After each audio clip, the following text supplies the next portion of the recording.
तो अयोध्या वासियों को यह विश्वास नहीं है, लेकिन यह विश्वास है अयोध्या वासियों को कि निश्चित रूप से भरत जी राम जी को मना के वापस अयोध्या लाएंगे और सिंहासन पर बिठाएंगे। बोलो भरत क्या चाहते हो? भरत जी ने कहा, प्रभु मैं आपको केवल बड़ा भाई ही नहीं मानता हूं, मैं आपको स्वामी मानता हूं। केवल ऐसा नहीं है आप बड़े भाई हैं, आप स्वामी भी हैं और मैं आपका सेवक हूं। सारी दुनिया भले ही मुझे संत कहे, लेकिन मैं अपने को संत नहीं मानता हूं, मैं तो आपका सेवक मानता हूं, आपका सेवक हूं। ये भरत आपका सेवक है, आप मेरे स्वामी हैं। हाँ तो ठीक है, तुम मेरे सेवक हो, मैं तुम्हारा स्वामी हूं, तो तुम कहना क्या चाहते हो? भरत जी ने कहा कि प्रभु सेवक का धर्म ये कहता है कि स्वामी को संकोच में न डाले। अब स्वामी क्या चाहता है ये स्वामी ही बतावे। अयोध्यावासी बोले, लो गोलमोल बात हो गई। क्यों भाई हैं? स्वामी क्या चाहता है? आदेश करे सेवक को। सेवक का यह धर्म नहीं कहता है कि स्वामी को संकोच में डाले, ऐसी परिस्थिति पैदा कर दे सेवक कि स्वामी संकोच में आ जाए। वो कैसा सेवक? वो सेवक ही नहीं है जो स्वामी को संकोच में डाले। जो सेवक साहिब ही संकोची,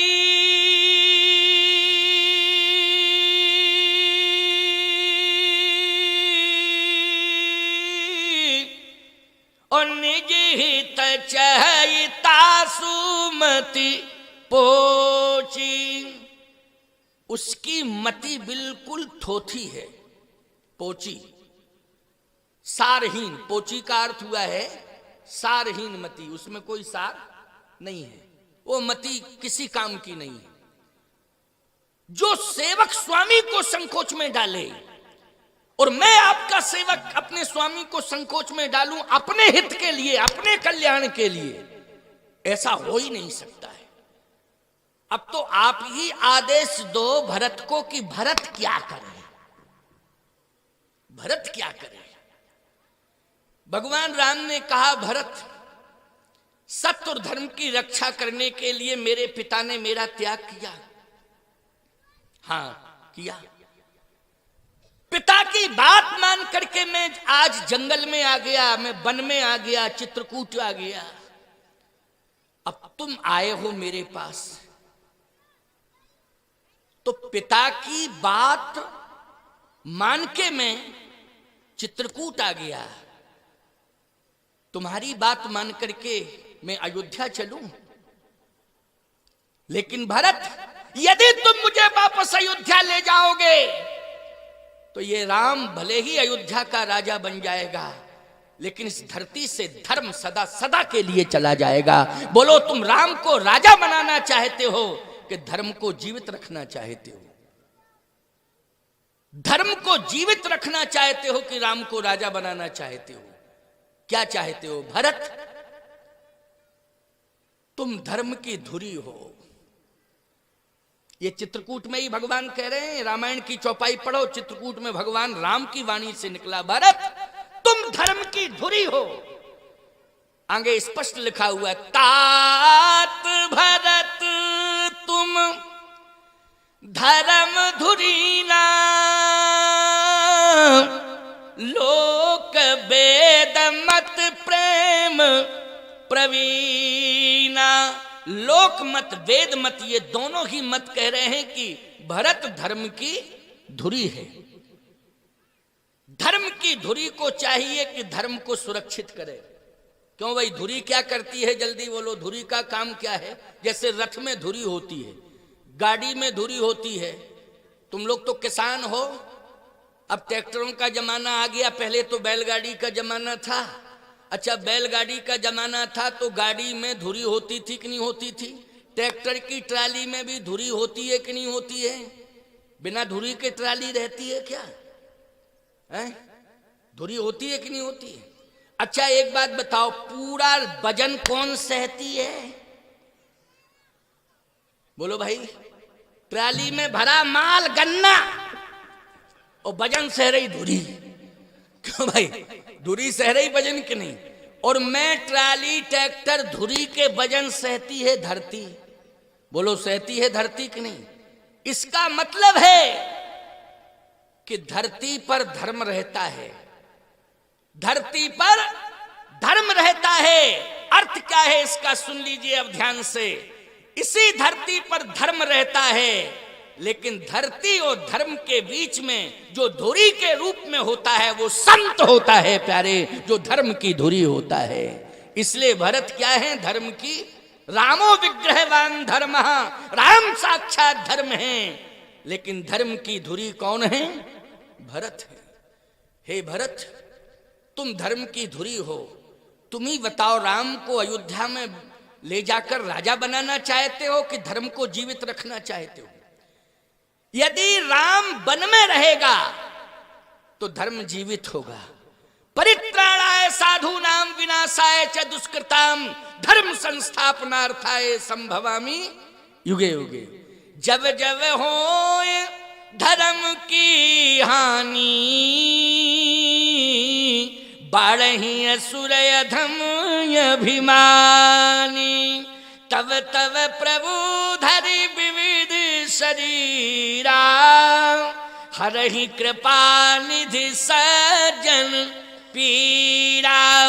असुर मार थापे सुरन राखे निज श्रुत से तू, और जग विस्तार विसद जस राम जन्म कर हेतु।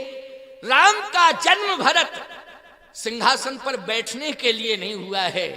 राम का जन्म तो राक्षसों का वध करके संत महात्माओं को सुखी बनाकर धर्म को सुरक्षित करने के लिए हुआ है। इसलिए धर्म की रक्षा करना राम का परम धर्म है। अब भरत तुम ही बताओ, तुम्हारी बात मान करके मैं अयोध्या वापस चलूं या धर्म की रक्षा करने के लिए वन में रह जाऊं? बोलो जल्दी, क्या चाहते हो? अब एक बात बताओ, राज्य महत्वपूर्ण है कि धर्म महत्वपूर्ण है? बोलो, धर्म महत्वपूर्ण है कि नहीं?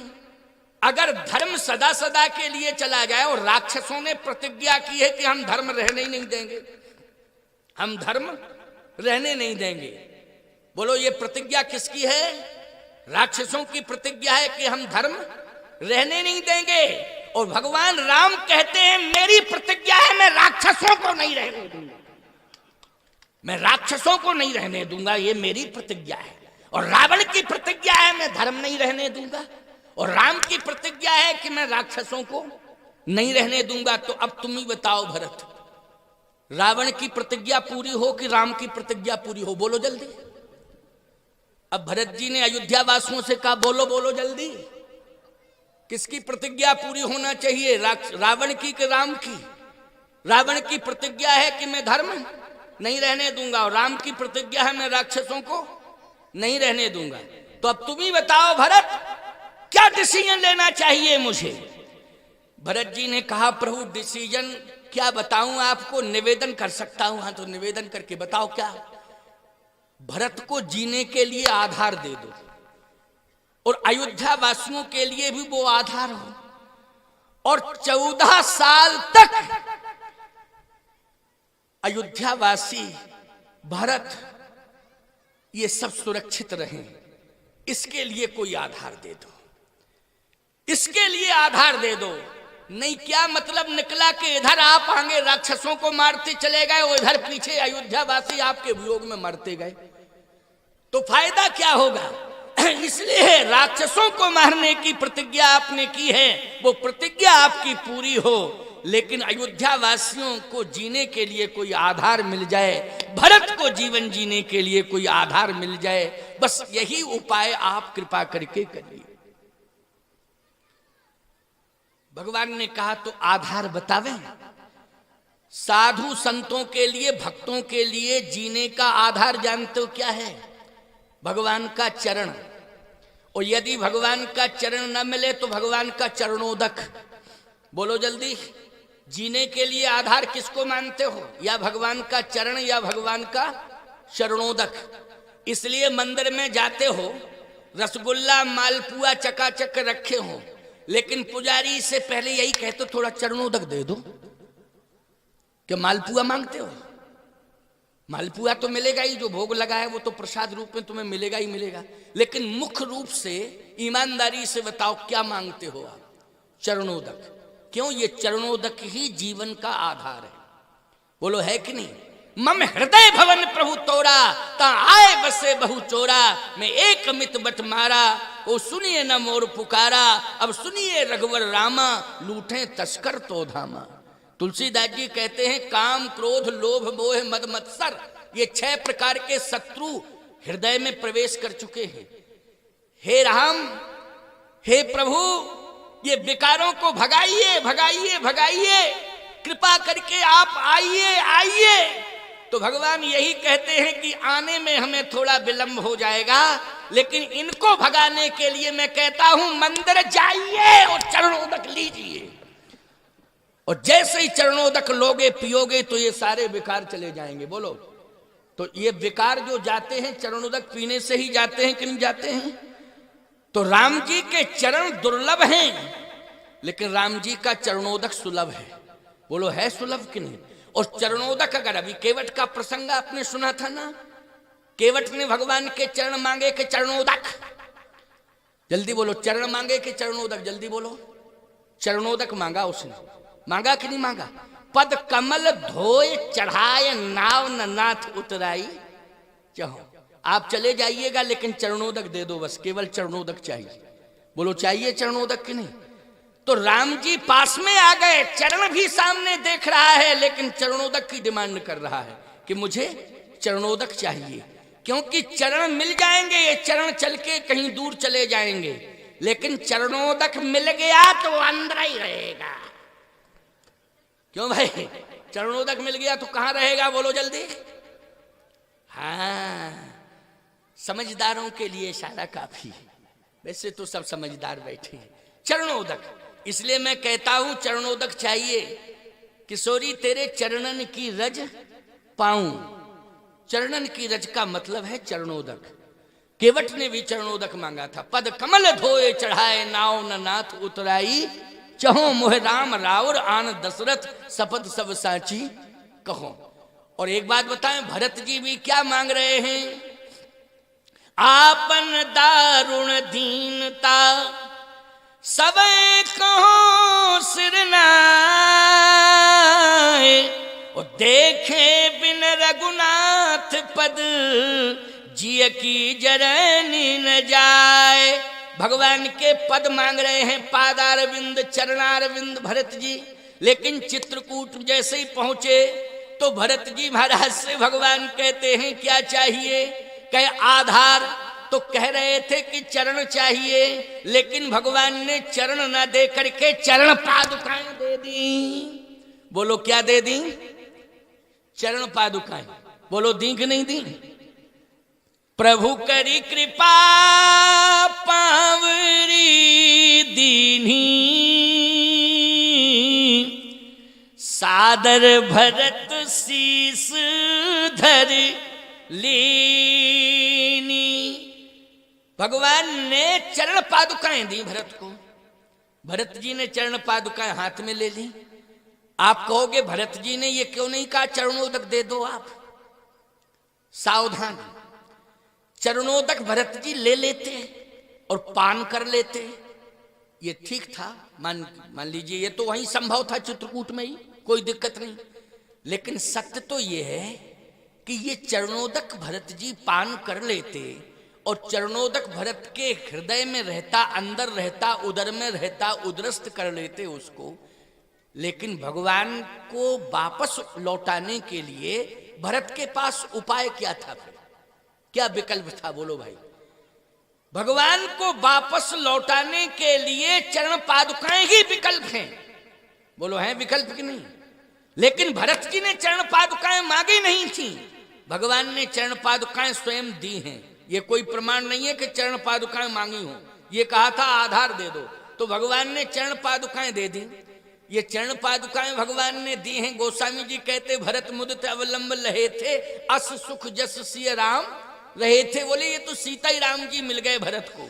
लेकिन सत्य तो ये है प्यारे कि चरण पादुकाएं चरण से ज्यादा महत्वपूर्ण है, चरण से ज्यादा महत्वपूर्ण है। चरण पादुकाएं किसकी दृष्टि में? राम जी की दृष्टि में। राम जी की दृष्टि में चरण से ज्यादा महत्वपूर्ण है चरण पादुकाएं। आप कहोगे महाराज कैसे? जैसे हम यहां आए, सुनना, तो आप हमें खोजोगे, हमारे चरण खोजोगे। महाराज थोड़ा सा चरण स्पर्श, थोड़ा सा, सारे लोगों की निगाह चरण पर रहेगी कि नहीं रहेगी? हमारी निगाह रहेगी चरण पादुका पे, कोई ले ना जाए, कोई ले ना जाए।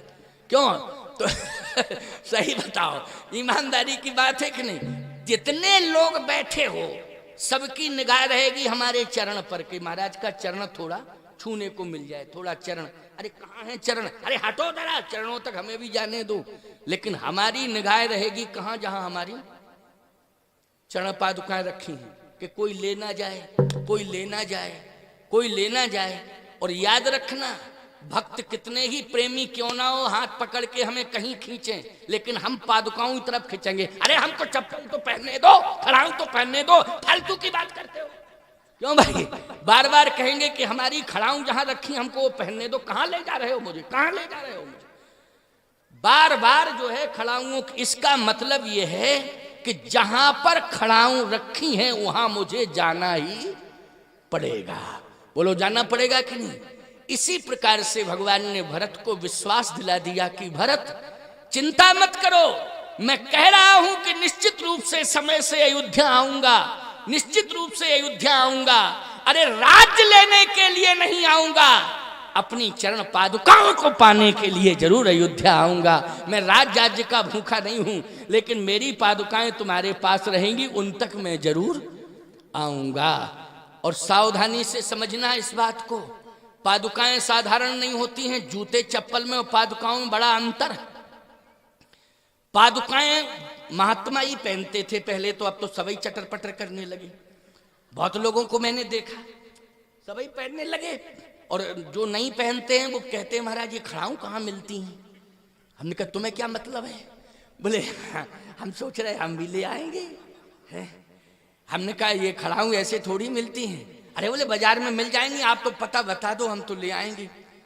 और अगर नहीं मिलेंगी तो फिर हम आप ही की ले जाएंगे मौका पाके लेकिन या तो आप पता बता दो, नहीं तो हम आपके ही की ले जाएंगे। अरे मैंने कहा ऐसे नहीं पहनी जाती हैं पादुकाएं, तुम लोग फालतू की बात करते हो। बोले कैसे पहनी जाती हैं? हमने कहा पादुका वो पहनते हैं जिनके पैर संभले होते हैं, जिनके पैर संभले होते हैं। अच्छा, सबको अभ्यास है पादुका पहनने का, चरण पादुका पहनने का? बोलो नहीं है, सबको अभ्यास थोड़ी है, गिर जाओगे एक मिनट में इधर उधर। लेकिन जिनके पैर संभले हैं वो पैर चरण पादुकाओं को संभाले रहते हैं, पैर संभाले रहते हैं पादुकाओं को। लेकिन जूते चप्पल जो हैं तुम्हारे पास, वे तुम्हारे पैर को संभाले रहते हैं। बोलो संभाले रहते हैं कि नहीं? जूते चप्पल क्या करते हैं? तुम्हारे पैर को संभाले रहते हैं। लेकिन पादुकाएं वो हैं कि पैर ही पादुकाओं को संभाले रहते हैं। बोलो संभाले रहते नहीं? पादुका तो इधर भक्ति इधर भक्ति।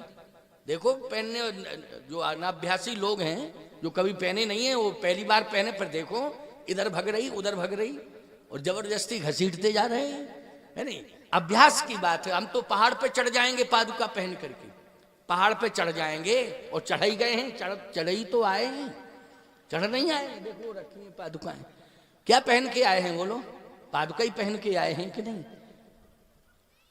चरण जिसके संभले होते हैं उसी को पादुका पहननी चाहिए, और चरण उसके संभले होते हैं जिसका आचरण संभला होता है, उसी के चरण संभले हुए होते हैं। जिसका आचरण संभला होता है उसके चरण संभले होते हैं, और ऐसे ही चरणों को चरण पादुकाएं स्वीकार करती हैं। इसलिए सबको चरण पादुका पहनने का अधिकार नहीं है। महात्मा ही पहनते थे और महात्मा को ही पहनना चाहिए, ये परंपरा है। तो सीधी सी बात यह है कि भगवान राम ने भरत जी को पादुकाएं दी, तो भरत जी ने सिर पर रख ली। बड़ी बढ़िया बात है। कहाँ रख ली पादुकाएं? अब सुनते जाना जरा एक एक बात समझ में आ रही है कि नहीं आ रही है? ऐसा तो नहीं है कि हम बोलते चले जा रहे हैं, तुम्हारी समझ में कुछ नहीं आ रहा है। मैं कोशिश तो पूरी कर रहा हूं कि समझा दूं, और इतना सरल करके समझा रहा हूं कि मैंने पूरी ताकत लगा दी है प्रसंग को सरल करने के लिए, क्योंकि तुम्हारी समझ में आ जाए।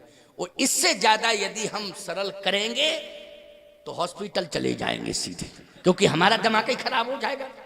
कितना सरल करें, लेकिन नहीं, तुम लोग समझ रहे हो तभी तो प्रतिक्रिया कर रहे हो।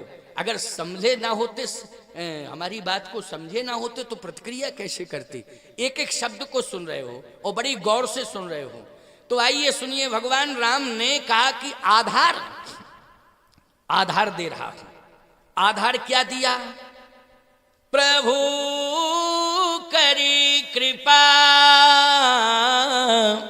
पावरी दीन्ही, सादर भरत शीस धर लीनी। अच्छा भैया, आधार के लिए तो पीताम्बर भी दे सकते थे, क्यों भाई दे सकते थे ना, कि जीवन जीने के लिए भरत तुम पीताम्बर ले जाओ, ये पीताम्बर का ध्यान करते रहना, ये पीताम्बर आधार बन जाएगा। जैसे मान लीजिए आप मंदिर में दर्शन करने जाते हो तो पुजारी भगवान का वस्त्र आपको भेंट करता है कि नहीं करता है, बोलो भाई? और आप गले में डाल लेते हो, कहते हो मेरा जीवन धन्य हो गया, क्योंकि देवता का दर्शन करने आया था, देवता का वस्त्र मुझे मिल गया, अब तो मैं घर ले जाऊंगा, पूजा करूंगा। क्यों, यही भाव होता कि नहीं? तो भगवान के पास देने के लिए बोलो पीताम्बर था कि नहीं था? पीताम्बर भी था, लेकिन पीताम्बर तो भगवान ने दूर कर दिया था। भरत के जैसे ही आने का समाचार सुना कि भरत आ गया तो उठे राम सुन प्रेम अधीरा, कऊं पट कऊं निखंग धन तीरा। बोलो भाई, पीताम्बर अलग कर दिया। लेकिन सत्य तो यह है कि भरत जी को पादुकाएं ही दी भगवान ने। ये चरण पादुकाएं आधार बन गई भरत के लिए। प्रभु करी कृपा पावरी दीन्ही,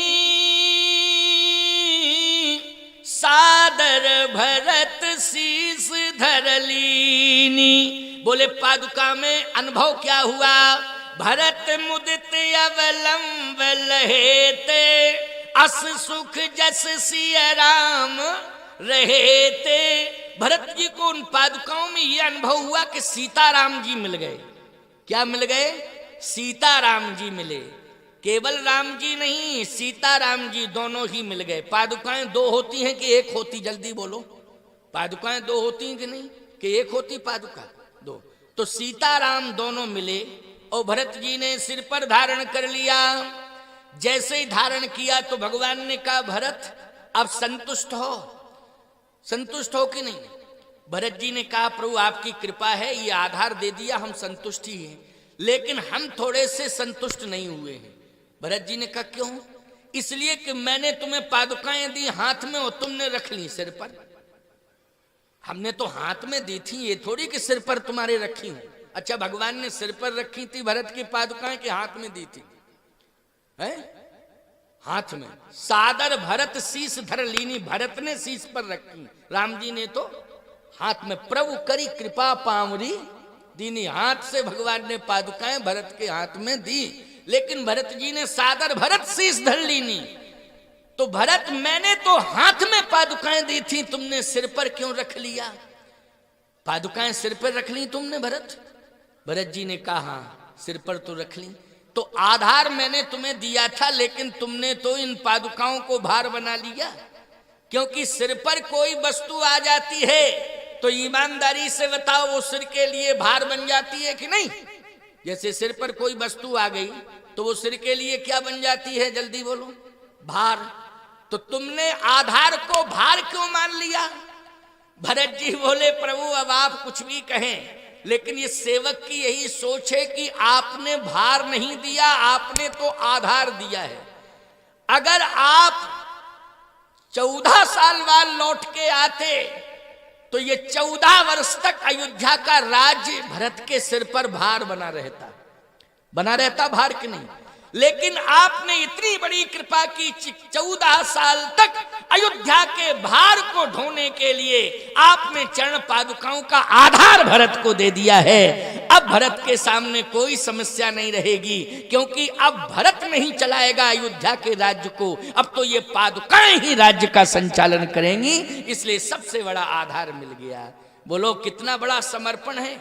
भगवान के चरण से ज्यादा चरण पादुकाओं के प्रति भरत जी का समर्पण है। देख रहे हैं आप, ये चरण पादुकाएं सामने रखी हैं, ये कामदगिरि भगवान की चरण पादुकाएं हैं। अगर हम भगवान के कामदगिरि के चरण लाते सीधे डायरेक्ट, तो कामदगिरि भगवान को लाना पड़ता कि नहीं? तो स्थावर देवता को हम भदौना के सिद्ध बाबा के पहाड़ पे कैसे ले आते? लेकिन याद रखना, विशेषता यही तो है चरण पादुकाओं की कि कामतानाथ स्थावर देवता हैं। उनका संपूर्ण विग्रह तो चित्रकूट में स्थापित है, लेकिन उनकी चरण पादुकाएं सचल रूप से हैं और आज भदौना के सिद्ध बाबा के पहाड़ पर आ गई हैं। तो ये चरण पादुकाएं चल के आ गई हैं, इनको ले आया गया। तो बोलो ये सौभाग्य सबको मिल रहा है कि नहीं मिल रहा है दर्शन का? इसलिए विशेषता इन चरण पादुकाओं की यही है। भगवान की चरण पादुकाएं भरत जी लेकर के वापस आ रहे हैं। एक बड़ा प्यारा दृश्य आ गया चित्रकूट का, उसको भी सुना दूं क्या? भरत जी तो चरण पादुकाएं प्राप्त किए प्यारे, लेकिन महाराज श्री जनक जी जब चित्रकूट आए तो जनक जी महाराज सुनैना जी के साथ चित्रकूट आए। अयोध्या से भरत जी महाराज माताओं के साथ आए हैं, लेकिन यहाँ सुनैना जी के साथ आए हैं महाराज श्री जनक, और मंत्री आदि सभी साथ में हैं। लेकिन एक बात मैं पूछना चाहता हूं, रामायण की कथा केवल मात्र आप अखंड विधि से पढ़ें, ये तो परंपरा चली आ रही, इसका निर्वाह करें, लेकिन रामायण की चौपाई के नीचे जो अर्थ लिखा है उसको जरूर पढ़ा करें। क्योंकि अर्थ यदि आपने सामान्य अर्थ ही लिखा हुआ है, यदि आपने उस अर्थ को पढ़ लिया तो जितने भी व्यर्थ के प्रपंच आपके जीवन में हैं, रामायण का अर्थ उन्हें दूर कर देगा। ये कन्फर्म मान के चलिए। लेकिन पढ़ना जरूर चाहिए, नीचे अर्थ क्या लिखा हुआ है।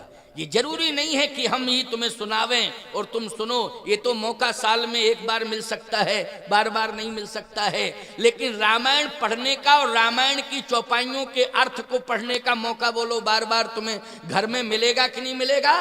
घर में ही मिलेगा। इसलिए जरूर पढ़ना चाहिए।